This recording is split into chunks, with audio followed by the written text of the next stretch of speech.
नमस्कार, the deep dive में आपका स्वागत है।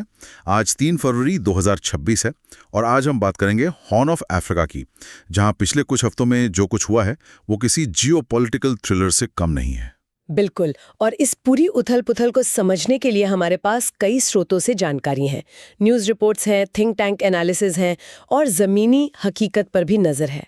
आज हमारा मकसद इन सब को जोड़कर एक पूरी तस्वीर बनाना है। और आज की हमारी ये गहरी बातचीत मुमकिन हो पाई है प्रोवेव एआई के सौजन्य से, और इसे आप तक पहुंचा रहा है स्टाइलो न्यूज़, जो कि एक एआई संचालित न्यूज़ एप्लीकेशन है। और मजे की बात यह है कि स्टाइलो न्यूज़ असल में स्टाइलो इंटेल ऑप्स नाम के एक बड़े सॉफ्टवेयर का हिस्सा है, जिसे सरकारें, सेना और बड़े बिजनेस इस्तेमाल करते हैं। मतलब हमारे श्रोताओं को वो तकनीक इस्तेमाल करने का मौका मिल रहा है जो दुनिया के बड़े फैसले लेने वालों की मदद करती है। सही कहा। चलिए अब सीधे मुद्दे पर आते हैं। हॉर्न ऑफ अफ्रीका में पिछले 2 हफ्तों में एक तरह से भूचाल आ गया है, और इस भूचाल का केंद्र रहा एक ऐसा फैसला जिसने दशकों पुरानी स्थिति को बदल दिया। आप बात कर रही हैं दिसंबर 2025 के आखिर में इजराइल का सोमालीलैंड को एक आज़ाद देश के तौर पर मान्यता देने की। पर एक मिनट, सोमालीलैंड तो 1991 से ही, मतलब 30 साल से ज्यादा हो गए, खुद को सोमालिया से अलग मानता आया है। तो फिर अचानक अब ऐसा क्या बदल गया? ये बहुत अच्छा सवाल है। देखिए, कागज पर वो भले ही खुद को आजाद मानते हो, पर दुनिया के किसी भी बड़े देश ने उन्हें कभी आधिकारिक मान्यता नहीं दी थी। वो अंतर्राष्ट्रीय मंच पर मतलब एक तरह से अछूत थे। अच्छा। इजराइल का ये कदम उस दीवार में पहली बड़ी दरार है। ये सिर्फ एक प्रतीकात्मक कदम नहीं है, इसके असली मायने हैं कूटनीति, व्यापार और सबसे बढ़कर भूगोल में। भूगोल में कैसे? सोमालीलैंड बैठा है बाब अल मंदेब जलजमरू मध्य के ठीक मुहाने पर। अच्छा, मतलब दुनिया के सबसे व्यस्त शिपिंग रास्तों में से एक, जहां से रोजाना लाखों बैरल तेल और खरबों डॉलर का सामान गुजरता है। ठीक वही। अब सोचिए, उस रास्ते पर इजराइल का एक नया रणनीतिक सहयोगी बन गया है। ये एक ऐसा कदम है जिसने पूरे लाल सागर की राजनीति में एक बड़ा पत्थर फेंक दिया है। जाहिर है सोमालिया ने तो इसे अपनी संप्रभुता पर हमला बताया होगा। बिल्कुल। उन्होंने कहा है कि ये बर्दाश्त नहीं किया जाएगा। लेकिन सिर्फ सोमालिया ही नहीं, अफ्रीकी संघ ने भी इसका विरोध किया है। यहाँ तक कि चीन और रूस जैसी बड़ी ताकतें भी सोमालिया के साथ खड़ी दिख रही हैं। वो क्यों?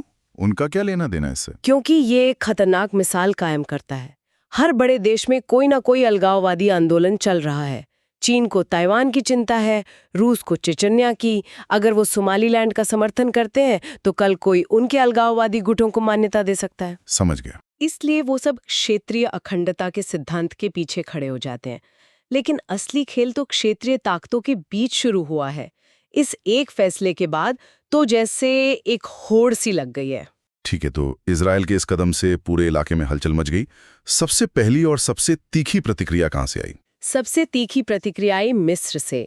मिस्र के लिए ये मामला सिर्फ सोमालिया का नहीं, बल्कि उनके एक तरह से अस्तित्व का सवाल है। अस्तित्व का सवाल? वो कैसे? उनकी नज़र लाल सागर पर है, स्वेज मेयर पर है, और सबसे बढ़कर इथियोपिया के साथ नील नदी के पानी को लेकर जो उनका विवाद चल रहा है उस पर है। मिस्र को डर है कि इथियोपिया, जो उनका सबसे बड़ा प्रतिद्वंदी है, वो सोमालीलैंड के जरिए समुद्र तक पहुंच बना लेगा। अच्छा, और अब इजराइल भी वहां आ गया है? जी, तो मिस्र को लग रहा है कि इथियोपिया और इजराइल दोनों मिलकर उसे बाब अल मंदीब के पास घेर लेंगे। ये उनके लिए एक बुरे सपने जैसा है। तो क्या मिस्र ने सिर्फ बयान जारी किए या उन्होंने कोई ठोस कदम भी उठाया? नहीं, उन्होंने सिर्फ बयानबाजी नहीं की। खबरों के मुताबिक मिस्र ने बहुत तेजी से सोमालिया में अपनी सैन्य मौजूदगी बढ़ाई है। अतिरिक्त सैनिक, सलाहकार और सैन्य उपकरण मोगादिशु भेजे गए हैं। ये तो एक साफ संदेश है कि वो सोमालिया की सरकार के साथ खड़े हैं। बिल्कुल। और मिस्र अकेला नहीं है। इस खेल में एक और बड़ा खिलाड़ी है, तुर्की। तुर्की पिछले 1 दशक से सोमालिया में भारी निवेश कर रहा है। मोगादिशु में उनका सबसे बड़ा विदेशी सैन्य अड्डा है। हाँ, वो सोमाली सेना को ट्रेनिंग भी देते हैं। जी, सोमालिया एक तरह से तुर्की के अफ्रीकी प्रभाव का केंद्र बिंदु है। तो जाहिर है उन्हें भी ये फैसला पसंद नहीं आया। तो उन्होंने क्या किया? उन्होंने भी इसका कड़ा विरोध किया, और अपनी बात में वजन डालने के लिए उन्होंने मोगादिशु में अपने F-16 लड़ाकू जेट तैनात कर दिए। F-16 जेट्स, ये तो बहुत बड़ी बात है। मतलब ये तो सीधी सीधी उकसाने वाली कार्रवाई है। यही तो सबसे बड़ी चिंता है। ये ताकत का प्रदर्शन है। एक तरफ मिस्र अपने सैनिक भेज रहा है, दूसरी तरफ तुर्की अपने लड़ाकू विमान। ये सब मिलकर उस क्षेत्र को एक तरह का प्रेशर कुकर बना रहे हैं। ऐसा लगता है कि हॉर्न ऑफ अफ्रीका एक नई ग्रेट गेम का मैदान बन गया है। बिल्कुल, यहाँ हर कोई अपने मोहरे चल रहा है और इस शतरंज के खेल में अमेरिका की भूमिका भी बड़ी दिलचस्प है, हमेशा की तरह थोड़ी उलझी हुई। वो कैसे? अमेरिका कहाँ खड़ा है इस सब में? देखिए, अमेरिका एक साथ दो नावों पर पैर रखने की कोशिश कर रहा है। एक तरफ वो केनिया में अपने मैंडा बे सैन्य अड्डे को बड़ा करने के लिए $70 मिलियन लगा रहा है। और इसका आधिकारिक कारण है आतंकवादी गुट अल शबाब की खिलाफ लड़ाई को मजबूत करना। जी, ये दिखाता है कि वो क्षेत्र की सुरक्षा को लेकर गंभीर है। लेकिन दूसरी तरफ उनकी जो आप्रवासन से जुड़ी नीतियां हैं, वो कुछ और ही कहानी कहती हैं। आप टीपीएस की बात कर रही हैं? हाँ, उन्होंने सोमालिया के लगभग 1100 प्रवासियों के लिए टेम्पररी प्रोटेक्टेड स्टेटस यानी टीपीएस खत्म कर दिया है। मतलब अब उन पर देश निकाला का खतरा है। ये तो बड़ा विरोधाभास है। एक तरफ आप आतंकवाद से लड़ने के लिए पैसा लगा रहे हैं और दूसरी तरफ आप लोगों को उसी अस्थिर माहौल में वापस भेज रहे हैं जहां से आतंकवाद पनपता है। यही अमेरिका की नीति की दोहरी चाल है। सैन्य रूप से वो अपनी पकड़ बनाए रखना चाहते हैं, लेकिन घरेलू राजनीति के दबाव में वो मानवीय मुद्दों पर सख्त रवैया अपना रहे हैं। तो ये तो हुई बड़ी शक्तियों की खींचतान। लेकिन इन सब सैन्य तैनाती और कूटनीतिक बयानों के बीच जमीन पर आम लोगों के लिए क्या बदला है? सुरक्षा की स्थिति कैसी है? दुर्भाग्य से स्थिति और नाजुक हो गई है। अल शबाब जैसे आतंकवादी गुट इस तरह की उथल-पुथल का फायदा उठाते हैं। हाल ही में उन्होंने दक्षिणी सोमालिया के कुदाए में एक सैन्य अड्डे पर बड़ा हमला किया। और केन्या में भी उनकी गतिविधियां बढ़ी हैं, है ना? हाँ, पूर्वोत्तर केन्या के हुलुघो में उन्होंने एक स्थानीय प्रमुख और एक शिक्षक की बेरहमी से हत्या कर दी। ये हमले सिर्फ हिंसा नहीं होते, इनके पीछे एक सोची समझी रणनीति होती है। एक स्थानीय प्रमुख को मारना मतलब सरकारी व्यवस्था को चुनौती देना, और एक शिक्षक को मारना मतलब पूरे समुदाय में डर फैलाना, खासकर उन लोगों में जो बाहर से आकर वहां शिक्षा और विकास का काम कर रहे हैं। इससे स्कूल बंद हो जाते हैं और पूरा इलाका सालों पीछे चला जाता है। लेकिन इसका कुछ जवाब भी तो दिया जा रहा होगा। आतंकवाद के खिलाफ कोशिशें भी तो हो रही होंगी। हाँ बिल्कुल, कोशिशें भी तेज हुई हैं, कुछ बड़ी सफलताएं भी मिली हैं। सोमाली सेना ने जुबालैंड की स्थानीय सेना और अंतर्राष्ट्रीय सहयोगियों के साथ मिलकर कुदा शहर पर अल शबाब के एक बहुत बड़े हमले को नाकाम कर दिया। अच्छा। बताया गया है कि इस ऑपरेशन में 130 से ज्यादा आतंकवादी मारे गए। साथ ही अमेरिकी अफ्रीका कमान, जिसे AFRICOM कहते हैं, उसने भी हवाई हमले तेज कर दिए हैं। पर क्या ये काफी है? क्योंकि ये राजधानी मोगादिशु में भी तो हालात ठीक नहीं लग रहे हैं। नहीं, राजधानी में हालात बहुत तनावपूर्ण हैं। इतनी ज्यादा कि हाल ही में पूरे शहर में एक बड़ा लॉकडाउन लगाना पड़ा और इसका सीधा असर कूटनीति पर भी पड़ा। वो कैसे? चीन के विदेश मंत्री वांग यी का एक बहुत जरूरी दौरा तय था, जिसे इसी सुरक्षा स्थिति की वजह से रद्द करना पड़ा। ये तो बहुत बड़ी बात है।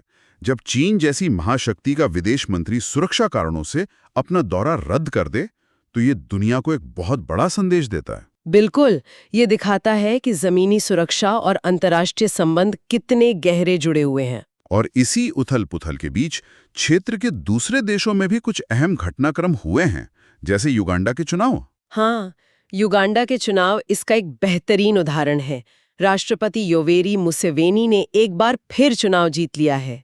ये उनका 7वां कार्यकाल होगा, लेकिन ये चुनाव बहुत विवादित रहे हैं। विपक्ष ने धोखाधड़ी के आरोप लगाए। अपनी घरेलू समस्याओं में उलझ जाता है तो इसका सीधा असर सोमालिया में सुरक्षा अभियानों पर पड़ेगा। अल शबाब को फिर से सिर उठाने का मौका मिल जाएगा। और केन्या की भी तो अपनी चुनौतियां हैं। केन्या इस समय दोहरी मार झेल रहा है। एक तरफ सीमा पार से अल शबाब के हमले और दूसरी तरफ देश इतिहास के सबसे भयानक सूखे का सामना कर रहा है। लाखों लोग भूखमरी की कगार पर हैं। और इसी बीच एक और बहुत परेशान करने वाली खबर आई है, प्रवासी समुदाय से जुड़ी हुई। हाँ, ये एक बहुत ही चौंकाने वाली रिपोर्ट है। फिनलैंड जैसे देशों में बसे सोमाली प्रवासी अपने बच्चों को अनुशासन सिखाने के नाम पर वापस सोमालिया और केन्या भेज रहे हैं। ये सुनने में ही अजीब लग रहा है। अपने बच्चों को एक बेहतर भविष्य के लिए यूरोप ले गए और फिर उन्हें वापस उन्हीं मुश्किल हालात में भेज रहे हैं। ऐसा क्यों? रिपोर्ट्स के मुताबिक इन माता पिता को लगता है कि उनके बच्चे पश्चिमी संस्कृति में बिगड़ रहे हैं, इसलिए वो उन्हें इन तथाकथित सुधार केंद्रों में भेजते हैं। लेकिन इन जगहों पर बच्चों के साथ शारीरिक और मानसिक दुर्व्यवहार की गंभीर शिकायतें मिली हैं। ये तो बहुत ही दुखद है। जी, ये एक बहुत ही जटिल मानवीय मुद्दा है। तो अगर हम इन सब चीज़ों को एक साथ देखें, सोमालीलैंड को मान्यता, बड़ी शक्तियों की होड़, जमीनी हिंसा और ये मानवीय संकट, तो भविष्य कैसा दिखता है?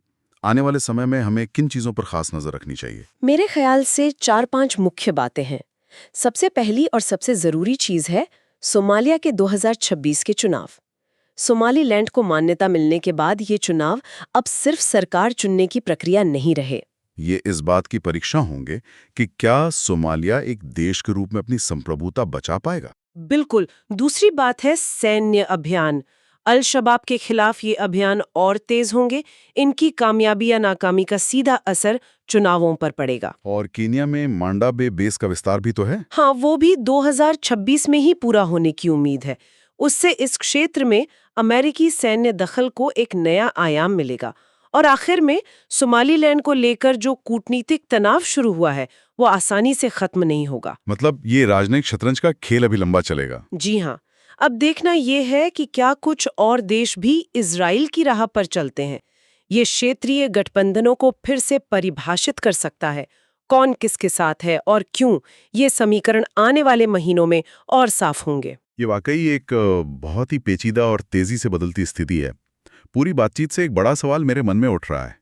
जिस तरह से हॉर्न ऑफ अफ्रीका में क्षेत्रीय अखंडता और आत्मनिर्णय जैसे बड़े सिद्धांतों का इस्तेमाल वैश्विक शक्तियां अपने रणनीतिक फायदे के लिए कर रही हैं, वो इस क्षेत्र की भविष्य की स्थिरता को आखिर कैसे आकार देगा? ये एक ऐसा सवाल है जिस पर शायद आने वाले कई सालों तक दुनिया की नजर रहेगी। ये आज की हमारी ये विस्तृत जानकारी स्टाइलो न्यूज की वजह से संभव हो पाई। स्टाइलो न्यूज एक मोबाइल और कंप्यूटर ऐप है जिसे कोई भी डाउनलोड कर सकता है और सैकड़ों पारंपरिक समाचार स्रोतों और एक्स से अपने लिए खुफिया जानकारी जैसी ब्रीफिंग तैयार कर सकता है। ये आपको उन घटनाओं और रुझानों को समझने में मदद करता है जो आपके लिए सबसे ज्यादा मायने रखते हैं, ठीक उसी तरह जैसे दुनिया के बड़े नेता करते हैं। हम अपने श्रोताओं को www.stylonews.com पर जाकर स्टाइलो न्यूज को सब्सक्राइब करने के लिए प्रोत्साहित करते हैं, जहां वे मांग पर AI संचालित समाचार पा सकते हैं। सुनने के लिए बहुत बहुत धन्यवाद। अगर आप चाहते हैं कि हम भविष्य में किसी और विषय पर ऐसी ही गहरी बातचीत करें तो हमें जरूर बताइएगा। और हाँ, अपने पसंदीदा सोशल मीडिया पर स्टाइलो न्यूज को फॉलो करना ना भूलें।